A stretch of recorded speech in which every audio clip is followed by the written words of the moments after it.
오늘의 말씀은 시편 147편 1절에서 3절 말씀입니다. 할렐루야, 우리 하나님을 찬양하는 일이 선하며 찬송하는 일이 아름답고 마땅하도다. 여호와께서 예루살렘을 세우시며 이스라엘의 흩어진 자들을 모으시며 상심한 자들을 고치시며 그들의 상처를 싸매시는 도다. 아멘. 네, 오늘은 우리 한정석 감독님께서 우리에게 말씀을 전해 주시겠습니다. 우리 나오실 때 우리 박수로 맞아 주시기 바랍니다.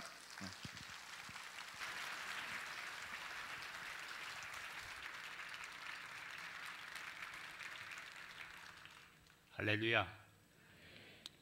오늘 말씀을 전하기 전에 평화 인사를 함께 나누기를 원합니다.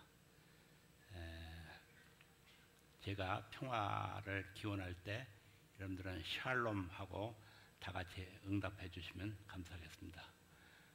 오늘 이 주일 아침에 이 자리에 오신 여러분들에게 그리스도께서 주시는 평화가 여러분들 심령 깊이 임하시기를 축원합니다. 샬롬.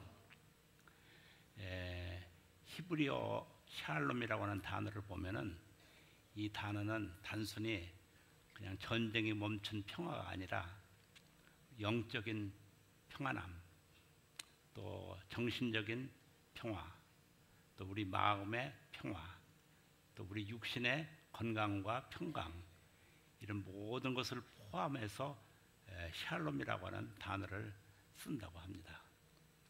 오늘 우리 그리스도인들은 이 교회에 나와서 제일 큰 복을 받는 것은 주님의 이름으로 여러분들이 하늘의 평화를 얻는다고 하는 점입니다. 예수께서 십자가에서 달려 돌아가시고 부활하신 다음에 맨 처음 제자들에게 나타나셔서 하신 말씀이, 최초의 말씀이 너희들에게 평강이 있을지어다 라고 하는 말씀이었어요. 우리 주님은 여러분들이 다 평강한 샬롬의 삶을 살기를 원하시는 줄로 믿습니다. 최근에 흔히 쓰는 용어 가운데 힐링이라고 하는 그런 단어를 많이 씁니다. 옛날에는 이런 단어를 우리가 흔히 듣지 못했는데 요즘에는 텔레비전 프로그램이라든지 매스컴에서도 힐링이라는 단어를 많이 쓰고 또 교회에서도 힐링이라고 하는 단어를 여러분들이 많이 듣습니다. 또 사회적 용어로도 이 힐링이라고 하는 단어를 참 많이 써요. 우리가 올레길을 걷는데도 힐링 캠프, 힐링 길, 이런 용어를 많이 씁니다. 그만큼 현대인들은 우리 마음속에 많은 상처를 받고 사는 사람들이 많다고 하는 증거라고 그런 생각을 합니다. 그렇기 때문에 힐링이라고 하는, 치유라고 하는 그런 단어가 요즘에 널리 쓰이는 것을 볼 수가 있습니다. 우리는 최근에 이 세월호 침몰 사고로 우리 안산 시민은 물론 전 국민적으로 우울증에 걸릴 정도로 많은 상심과 또 마음의 상처를 받고 살고 있는 가운데 있습니다. 또 이 세월호 사건뿐만 아니라 우리가 세상을 살아가면서 개인적으로도 많은 상처를 받고 우리가 살고 있습니다. 특별히 물질 때문에 상처받는 경우도 있습니다. 또 어떤 사람들은 인간관계 때문에, 부부지간 때문에 남편은 아내에게, 아내는 남편 때문에 상처받고 사는 사람들도 있습니다. 어떤 분들은 자식 때문에 상처받고 사는 그런 경우가 있습니다. 그래서 옛날에 우리나라 속담에 무자식 상팔자라고 하는 말이 있어요. 그만큼 자식이 이렇게 성장하면서 부모에게 상처를 많이 주면서 산다고 하는 이야기가 되겠습니다. 또 어떤 분들은 친구 때문에, 우리가 가깝게 지내던 친구 때문에 상처받는 경우가 있습니다. 이런 인간관계 때문에 우리가 많은 상처를 받습니다. 또 아픔을 당합니다. 우리 사실 상처받는다고 하는 것은 가장 가까운 사람으로부터 받습니다. 멀리 있는 사람에게는 상처를 안 받아요. 가까운 사람일수록 상처받기가 쉽고 상처 주기가 쉽습니다. 그렇기 때문에 참으로 우리가 가까운 사람일수록 조심하고 우리가 상처를 주지 않도록 노력하면서 살아야 될 것입니다. 우리는 인생의 삶을 한평생 살면서 상처를 받는 일이 참으로 많습니다. 아마 거의 상처받지 않고 사는 사람은 아마 세상에 한 사람도 없을 것입니다. 근데 이 상처를 받으면 아픕니다. 첫째 느끼는 것이 고통입니다. 많은 고통을 느끼게 만듭니다. 상처는. 그래서 상처는 썩어서 마음에 독이 되기도 합니다. 상처는 반드시 흔적을 남깁니다. 제가 몇 년 전에 대상포진이라고 하는 아주 몹쓸 병을 한번 앓은 일이 있습니다. 맨 이 등에 여름에 자고 났더니 이렇게 볼록볼록한 것이 3개가 나서 가려워요. 그래서 아마 무슨 자다가 벌레에 물리는가 보다 하고 대수롭지 않게 생각을 했는데 그것이 점점 자꾸 심해지고 이상한 증세가 나타나서 병원에 갔더니 의사 선생님이 이렇게 진찰해 보시더니 대번 대상포진에 걸린 것 같다고.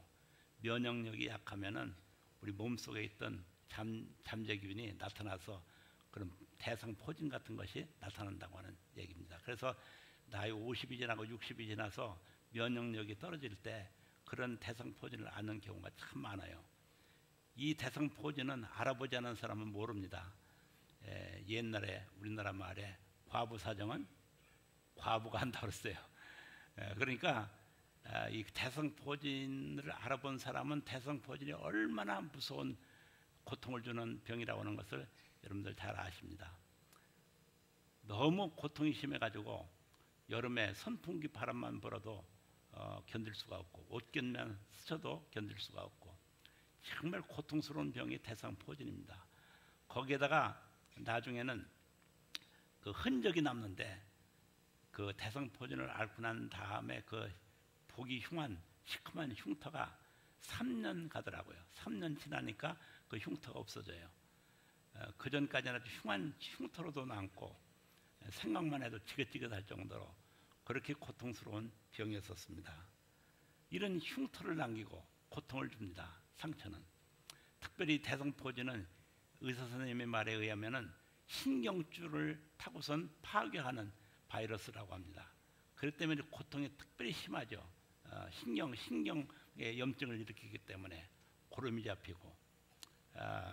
그리고 저는 어렸을 적에 몸이 허약해서 넘어지기를 잘했습니다. 지금은 좀 튼튼한 편입니다만은 어렸을 적에는 옛날에는 지금같이 이렇게 포장길도 아니고 또 판판하지도 않았습니다. 자갈이 많은 울퉁불퉁한 그런 시골 골목길에서 자라나는데 넘어지면 무릎이 다쳐서 피가 나고 그것이 딱지가 떨어지기도 전에 또 넘어져서 다치기도 하고 지금도 가만히 이렇게 제 무릎을 어떤 땐 쳐다보고 있노라면은 번쩍번쩍하게 그 흉터가 남아있는 부분이 여러 가운데 있어요. 그래서 그걸 보면서 제가 어렸을 적에 자랄 때 생각을 합니다. 이 흉터는 이랬을 때 넘어져서 다친 흉터다. 그런 것을 이렇게 리마인드 생각하게 만드는 것을 볼 수가 있었습니다. 이 육체의 상처는 흔적을 남깁니다. 흔적을 남기고 또 그 상처의 내면 속에는 나이테처럼 특별히 마음의 상처, 정신적인 상처는 나무의 나이테처럼 우리의 속에 흔적을 남긴다고 합니다.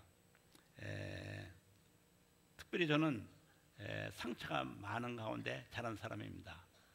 6.25 전란이 일어나서 12살 때 제 아버님이 돌아가셨습니다. 전쟁으로 돌아가셔서 지금 이번 6월 달은 현충일이 있고 그런 달입니다만은 그 6.25 전란을 통해서 많은 분들이 상처를 받고 우리들은 살아왔습니다. 이게 나이 연세 많은 분들이 계십니다만은 이분들은 상처가 많은 세대에 사신 분들입니다.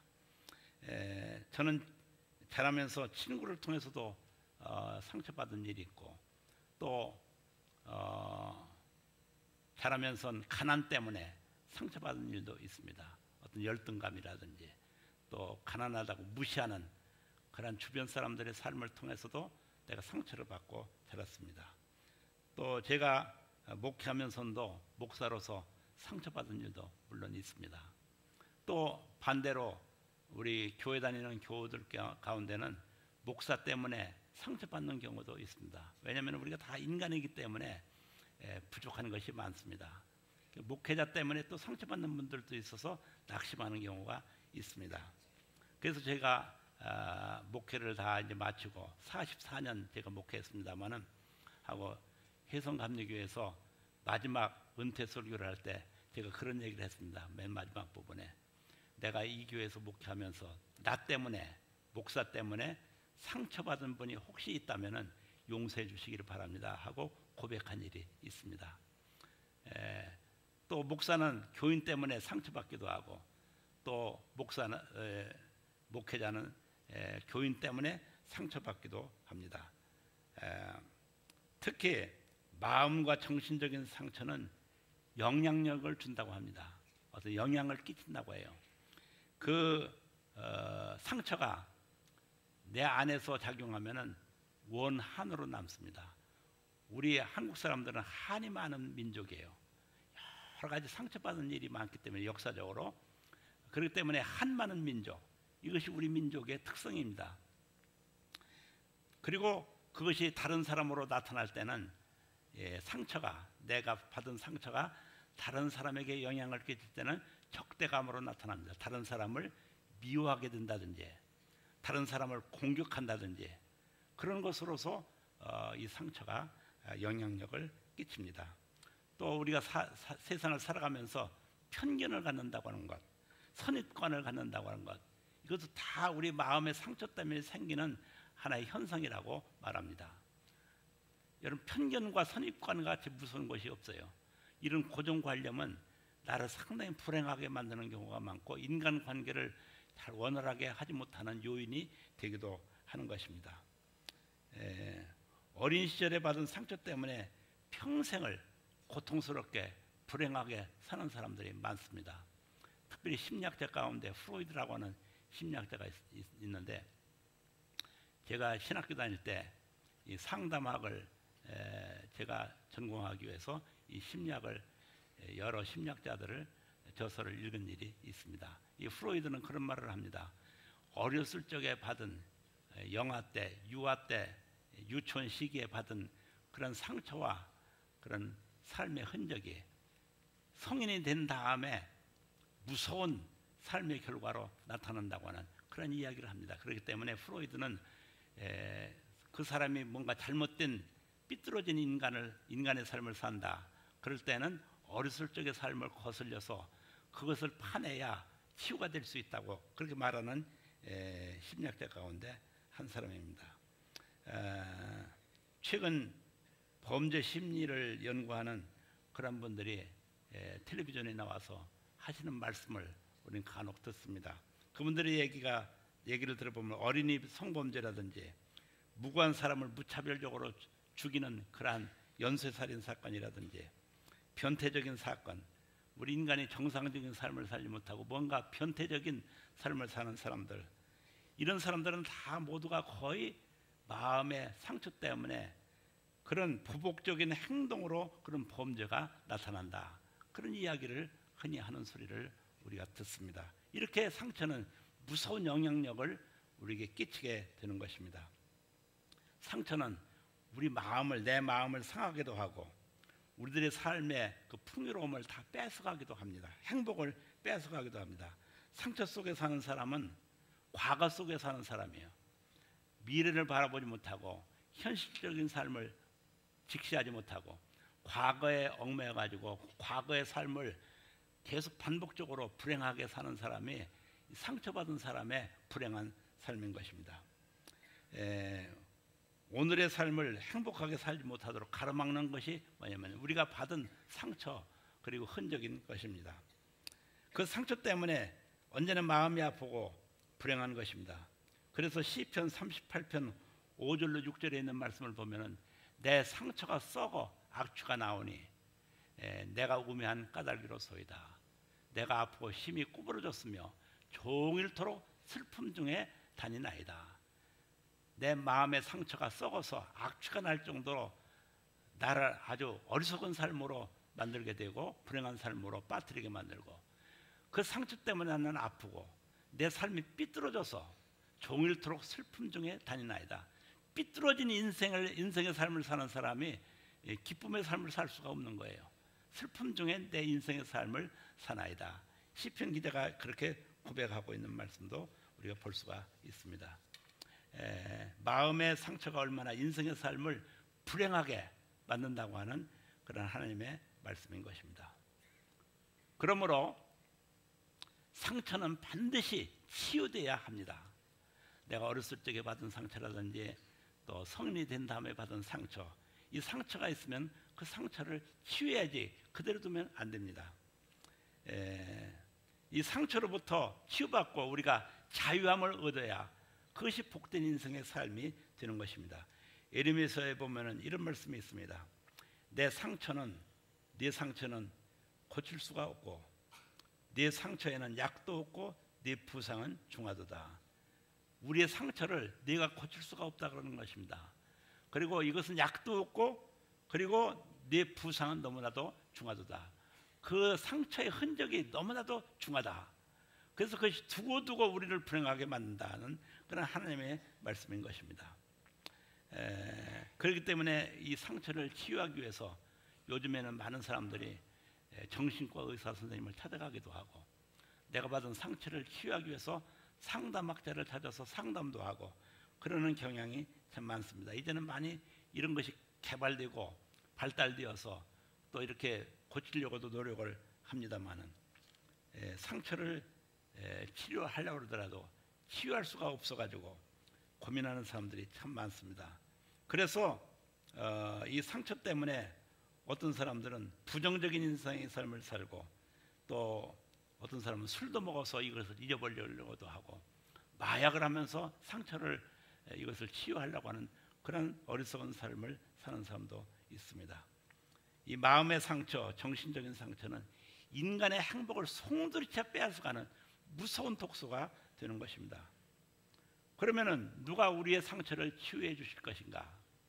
우리는 이것을 생각하지 않을 수가 없습니다. 내 상처는 누가 치유할 것인가? 내가 내 상처를 치유할 수도 없다고 했는데 그럼 누가 내 상처를 치유할 수 있단 말인가? 우리의 상처를 치유해 주시는 분은 우리를 만드신 창조주 하나님밖에 없음을 믿으시기를 간절히 바랍니다.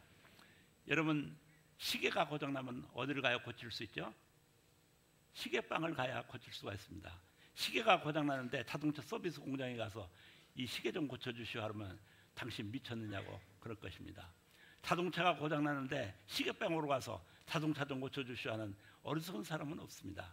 자동차가 고장나면은 그 자동차를 만든 서비스 센터에 가서 자동차를 고칩니다.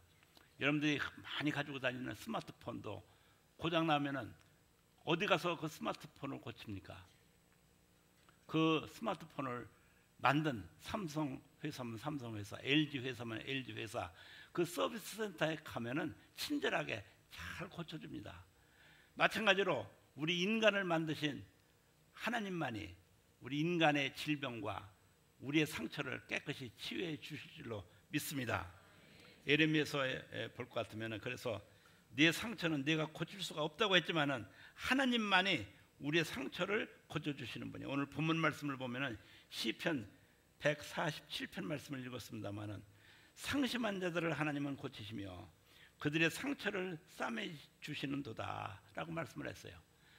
상심한 사람들, 마음 상한 사람들, 마음에 상처를 입은 사람들, 이런 사람들을 하나님은 고쳐주시는 하나님이시다. 그리고 그 상처를 싸매 주시고 잘 치료해 주시는 분이 하나님이시다 라고 하는 말씀이 오늘 읽은 본문 말씀 속에 나옵니다. 특별히 여호와 하나님께서는 자기 백성의 상처를 싸매 주시고 그들의 맞은 자리를 고치시는 날에는 이사야서 30장 26절에 있는 말씀을 보면은 달빛은 햇빛같이 되겠고 햇빛은 7배가 되어서 7날의 빛과 같이 밝아지리라. 우리가 상처받고 살 때는 어두운 그런 생활을 살았지만은 하나님께서 우리의 상처를 치유해 주시는 순간 우리 삶은 그 어두운 긴 어두운 터널을 지나서 밝은 햇빛이 있는 그런 광명한 세계로 우리가 나오게 되는데 그것은 7날의 빛보다도 더 밝은 광명한 세계를 우리가 경험한다고 하는 그런 하나님의 약속의 말씀인 것을 믿으시기를 간절히 바랍니다.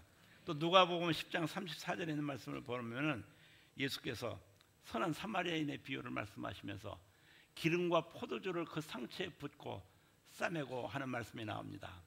이 말씀은 곧 예수 그리스도는 우리의 상처를 싸매 주시고 또 우리 상처를 치유해 주시는 분인데 그것은 기름과 포도주로 우리 상처를 치유해 주신다고 했습니다.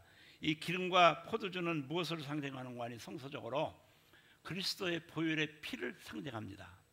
십자가에서 흘리신 그리스도의 보혈의 피는 우리의 상처를 깨끗하게 아물게 해주시고 우리의 상처를 치유해 주시는 능력의 보혈이 된다고 하는 말씀인 것을 믿으시기를 간절히 바랍니다. 사실 우리가 성서를 읽어보면 예수님도 상처를 참 많이 받으신 분입니다. 이 세상에 계실 때 상처가 참 많은 분입니다. 제자들에게 배신도 당하시고 사람들에게 무시당하시기도 하고 또 상하고 찢기시면서 마지막 십자가에서의 고난은 그의 상처의 최고의 극치였었습니다. 그런데 주님께서는 그 상처를 받으신 분이기 때문에 우리의 상처를 다 아신다는 것입니다. 우리의 마음을 다 이해하신다는 것입니다. 우리가 받은 상처를 우리 주님께서는 다 꿰뚫어보고 계신다고 하는 것입니다. 그래서 예수님의 십자가에서 흘리신 그 보혈의 피로 우리 상처를 주님께서는 치료해 주시는데 그 상처를 아물게 해주시고 상처를 치유해 주셔서 7날의 빛보다도 더 밝은 광명한 세계로 우리를 이끄시는 주님의 보혈의 능력이 바로 주님께서 상처를 받으신 분이기 때문에 십자가에서 그런 보혈의 피를 우리를 위해서 흘려 주셨음을 믿으시기를 간절히 바랍니다.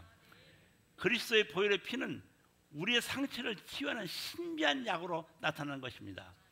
여러분들이 예수 그리스도의 보혈의 은혜를 사모하십시오. 여러분들의 상처가 치유되게 될 줄로 믿습니다. 그 상처를 주님께서는 깨끗하게 아물도록 우리를 축복해 주시게 될 줄로 믿습니다. 예수의 피는 상처를 치유하는 능력이 있습니다. 예수께서 흘리신 피는 아픔과 고통을 고쳐주시는 신비한 힘이 있음을 저는 믿습니다. 여러분들 상처를 예수의 피로서 깨끗이 씻음받기를 주님의 이름으로 축원을 드립니다. 여러분 이 자리에 오늘 나는 상처받은 사람입니다 하고 고백하는 분이 있습니까? 저는 여러분들 앞에서 나는 상처가 많은 사람이라고 고백했습니다. 어렸을 적서부터 상처가 많았던 사람입니다. 상처가 없는 사람이 없어요. 세상을 살아가면서 다 상처를 받습니다. 그런데 예수님 앞에 나와서 그 상처를 내놓아야 합니다. 상처는 내놓아야 치유를 받지 그걸 숨기고 있으면 절대로 치유를 받을 수가 없는 것입니다. 예수님 앞에 여러분들 상처를 내놓으세요. 그분이 흘리신 보혈의 피로서 치유가 될 줄로 믿습니다. 주님께서는 상처의 기름으로 발라주시고 포도주를 부어서 깨끗게 해주시고 치유해 주시는 분입니다. 그때는 우리의 상처가 고통과 불행의 흔적이 아니라 아름다운 흔적으로 변하게 될 것입니다. 예수께서 우리들의 상처를 치료해 주시면 과거에 내가 받은 상처는 아름다운 흔적으로 남게 될 것입니다. 그 상처 때문에 나의 인생은 더욱 아름답고 행복한 삶으로 변화되게 될 것입니다. 이것이 그리스도인의 복된 삶이고 그리스도인의 승리의 삶인 것입니다. 이것을 심리학에서는 성화작용이라고 이야기를 합니다. 서브리메이션이라고 그렇게 말합니다. 성화작용, 우리의 삶을 이렇게 고통의 흔적을 변화시켜서 아름다운 삶으로 우리의 삶을 변화시킨다고 하는 얘기입니다. 불행했던 나를 행복한 삶으로 변화시킨다고 하는 말씀입니다.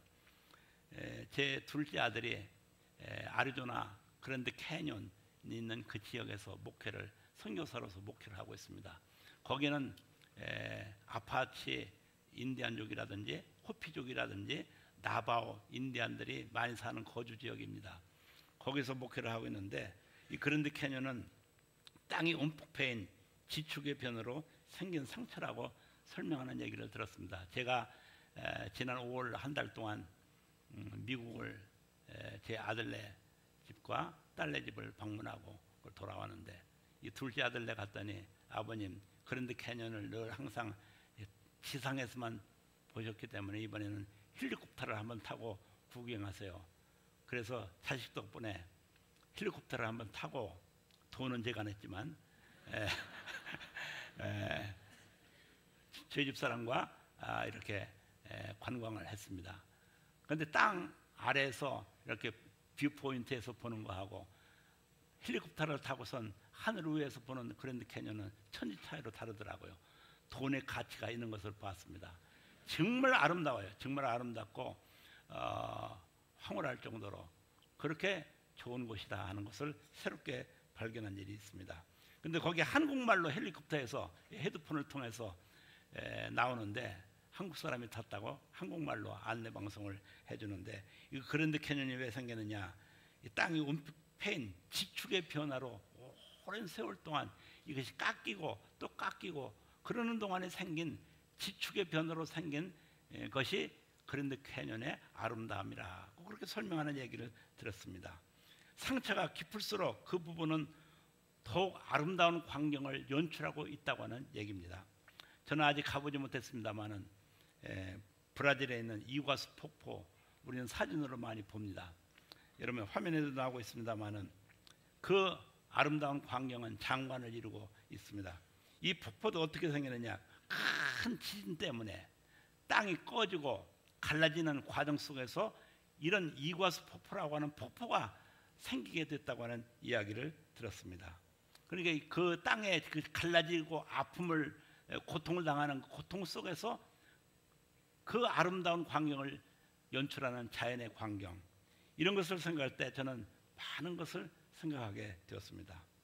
저는 오래전에 치유 상담학을 연구하시고 또 치유 목회와 가정 사역에 힘쓰고 계신 정태기 박사님이라고 하시는 우리나라에 아주 훌륭하신 분이 계신데 이분의 간증 얘기를 들은 일이 있습니다.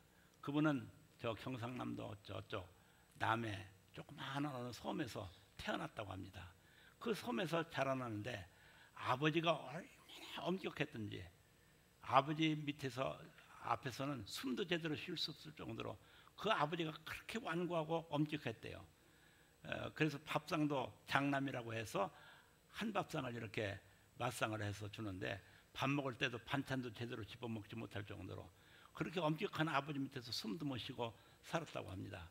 거기다가 그가 어렸을 적에 상처받은 일이 있는데 그 아버지가 건너편 섬에 있는 그 마을에 어떤 여자를 알아가지고 엄마 몰래 바람을 피다가 들켜가지고 그래서 그 어머니하고 아버지하고 싸우던 그런 모습, 그 무서운 모습 이런 것을 어렸을 적에 보고 상처를 많이 받았다고 합니다. 근데 그가 대학을 졸업하고 한신대 나오셨죠 아마. 대학을 졸업하고 이제 저 훌륭한 목사가 되기 위해서 유학을 하게 됐는데 미국에 가서 유학 공부를 하고 돌아올 무렵에 이상하게 그가 말 더듬는 증상이 있었습니다. 언제부터 그렇게 됐는지 몰라요. 말을 더듬어요. 그 다음에 많은 사람 앞에 서서 이렇게 쓰는 것을 두려워하는 증세가 나타나게 됐어요. 많은 사람 앞에 서면 부들부들 떨리고 말을 더듬는 것을 더 더듬고 그러니 신학교 나오고 목회자가 어떻게 목회를 할 수가 있겠습니까? 나는 이제는 훌륭한 목회를 할 수 있는 목회자가 될 수가 없겠다. 이렇게 생각하면서 자기를 비곤하고 있는데 하루는 어떤 훌륭한 상담학 교수님을 만나게 되었다고 합니다. 그래서 그 앞에서 상담을 하게 되었어요. 내가 이렇게 말을 더듬고 사람 앞에서는 이상한 두려운 증세가 있는데 어떻게 하면 이것을 고칠 수가 있습니까? 그랬더니 그 상담학자 교수님께서 정태기 박사를 상담을 하면서 어렸을 적에 어떤 당신에게 상처의 흔적이 있는 것 같다. 그것을 한번 잘 뒤집어서 과거를 생각하면서 한번 자꾸 생각해봐라. 보니까 자기가 엄격한 아버지 밑에서 상처받고 자라던 그런 상처, 어린 자녀로서 그 다음에 아버지와 어머니가 싸우던 그런 모습, 이런 모습 속에서 받은 상처, 이런 것이 자기도 모르는 사이에 자기 정신적인 세계, 마음의 세계를 억누르고 있는 것을 발견하게 되었어요. 그리고 그 교수님이 그런 것을 끄집어내놔라. 끄집어 내놓고 당신의 그 말더듬는 증세라든지 많은 사람 앞에 서는 그런 두려운 증세가 그런데 기인데 있다고 하는 것을 깨달아라. 이런 이야기를 듣고 그가 자기 어렸을 적에 생각을 하니까 왜 그렇게 슬픈지, 자기도 모르는 사이에 눈물이 펑펑 쏟아지면서 통곡을 하면서 울게 되었는데, 그것이 하루도 지나고 이틀 지났는데 눈물이 그치지 않고 그렇게 많이 울었대요. 큰 며칠을 울고 난 다음에 정신을 차려서 보니까 자기도 모르는 사이에 말 더듬는 것이 정상적인 말이 나오게 되었고, 많은 사람 앞에 서는 것도 두려움도 없어지게 되고, 당당한 설교단에서 많은 사람들에게 설교할 수 있는 목사가 되었다고 하는 그런 간증 얘기를 들었습니다. 그는 지금도 미국 메코미 신학대학 시카고에 있는 신학대학 장로교 신학교입니다만은 거기서 강의를 하고 또 계시고, 한신대학 교수도 심리학 교수로, 상담학 교수로 강의하고 계시고, 그리고 그는 개인적으로 치유 목회를, 치유 사역을 하는 치유 상담 연구원을 만들어 가지고 많은 사람을 불러 가지고 그 억눌렸던 감정, 상했던 마음, 이런 것을 치유해 주면서 가정 생활을 바르게 해주고, 그리고 모든 인간 관계를 바르게 해주고, 과거의 상처를 치유해서 바른 삶을 살게 해주는 그런 인도자로서 지금도 사역하고 있는 것을 볼 수가 있습니다. 할렐루야. 여러분, 누가 그분의 상처를 치유해 주셨습니까? 예수님 앞에 상담학자에게 다 그걸 내놨습니다만 사실은 그분은 예수님 앞에 다 자기 상처를 내놓고 주님의 보혈의 은혜로 그 상처를 치유받은 거예요. 그럴 때 놀라운 변화된 삶을 그가 살게 되었다고 하는 그런 간증을 들은 일이 있습니다. 오늘 여러분들 이 자리에 나오신 여러분들 가운데 내가 세상을 살면서 상처받은 사람입니다, 나는 참 상처가 많은 사람입니다, 그렇게 생각하시는 분이 계십니까? 상처가 너무 깊어서 마음이 아프고 정신적인 한이 맺힌 그런 사람입니다, 그런 분이 계십니까? 그런 깊은 상처 때문에 낙심하고 계신 분들이 계십니까? 여러분의 상처를 하나님 앞에, 예수님 앞에 내놓으시기 바랍니다. 여러분, 새벽 기도가 참 좋은 것은 그런 상처를 내놓을 수 있는 아주 소중한 시간이에요. 조용한 그런 고요한 시간에 아침 하루 시작하기 전에 주님 앞에 나와서 나는 이런 상처를 받은 사람입니다 하고 내놓을 수 있는 시간, 얼마나 복된 시간입니까? 그러면은 그걸 내놓는 순간 주님께서는 그리스도의 보혈의 피로서 여러분의 상처를 깨끗이 치유해 주시는 것을 믿으시길 간절히 바랍니다. 저는 주일 예배드리러 여러분들 나오셔서 처음에 묵상기도 하나님 앞에 하실 때 다른 기도하지 마시고 나는 상처받은 사람입니다, 한 주간 동안 살면서 이런 상처를 가지고 주님 앞에 나왔습니다, 나를 불쌍히 여기시고 긍휼히 여겨 주셔서 내 상처를 치유해 주세요. 오늘 말씀을 통해서 내 상처를 치유해 주시고, 기도를 통해서 내 상처가 치유되게 하여 주시고, 보혜사 성령님의 은혜를 통해서 내 상처가 치유되게 하여 주시옵소서 하고 처음으로 여러분들 그 기도를 하시기 바랍니다. 그리고 예배를 위해서 기도하시고 또 설교하실 담임 목사님을 위해서 기도하십니다. 그러면 하나님께서는 여러분들 상처를 깨끗이 치유해 주시는 은사를 베풀어 주시게 될 줄로 믿습니다. 여러분들의 상처가 치유되는 순간 여러분들의 삶은 승화작용이 일어나는 것입니다. 내 삶이 변화되는 것입니다. 아름답게 더 행복한 삶으로 변화되게 되는 것을 믿으시길 간절히 바랍니다. 시편 147편 3절 말씀, 상심한 사람을 고치시며 하나님께서는 그들의 상처를 싸매 주시는도다. 우리 상심한 사람들을 고쳐주시고 우리 상처를 싸매 주시는도다 그러셨어요. 우리 여러분들이 불행했던 삶이 행복한 삶으로 전환되는 승화작용이 예배 때마다 나타나시고 기도할 때마다 나타나시고 성령께서 임할 때마다 나타나는 역사가 우리 꿈의 교회에서 여러분들 경험되시기를 주님의 이름으로 축원을 드립니다. 그래서 그런데 캐년보다도 더 아름답게, 이구아수 폭보다도 더 장엄하게 우리 삶이 변화되어서, 그리고 복된 우리가 나약한 사람이 아니라 정말 당당하고 승리하는 그런 사람으로서, 당당한 사람으로서 인생의 삶을 살아갈 수 있는 주님의 복된 성도들이 되시기를 축원합니다. 출애굽기 15장 26절에 보면은 여호와 하나님께서 이렇게 말씀하셨습니다. 나는 너희를 치유하는 여호와임이니라. 다 같이 한번 따라서 합시다. 나는 너희를 치유하는 여호와임이니라. 믿으시면 아멘. 할렐루야. 여러분, 여호와 하나님의 능력으로 치유되시기를 축원합니다.